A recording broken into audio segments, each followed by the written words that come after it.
ईश्वर ग्रन्थ 171। आजको ईश्वर ग्रन्थ 171 मा उदाहरणबाट सुरु गर्छु। एउटा काम गरेर सम्पन्न हुन्छ कि सम्पन्न गर्ने कि र उल्टो हुन्छ। खाना पकाएर तयार हुन्छ कि दाउरा बाल्नु पर्यो, अनि कसौटी बसाल्नु पर्यो, त्यसपछि आगो फुक्नु पर्यो, अनि पानी राख्नु पर्यो, अनि मात्र चामल राख्नु पर्यो, त्यसपछि चलाएर त खाना तयार हुन्छ। त्यस्तै चाहिँ ईश्वर भगवान सम्झेर मात्र पर्याप्त छैन।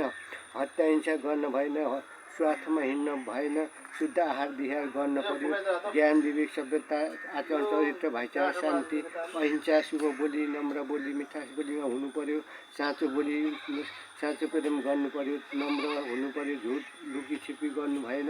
तब मात्र भगवान ईश्वरलाई प्राप्त छ। सोचेर र सम्झेर मात्र ईश्वर भगवान प्राप्त छैन। आफ्नो मानवीय कर्म र कर्तव्य अनिवार्य गर्नुपर्छ, तब मात्र भगवान ईश्वर प्राप्त हुनेछ। न ईश्वर सत्य परिभाषित पर्व।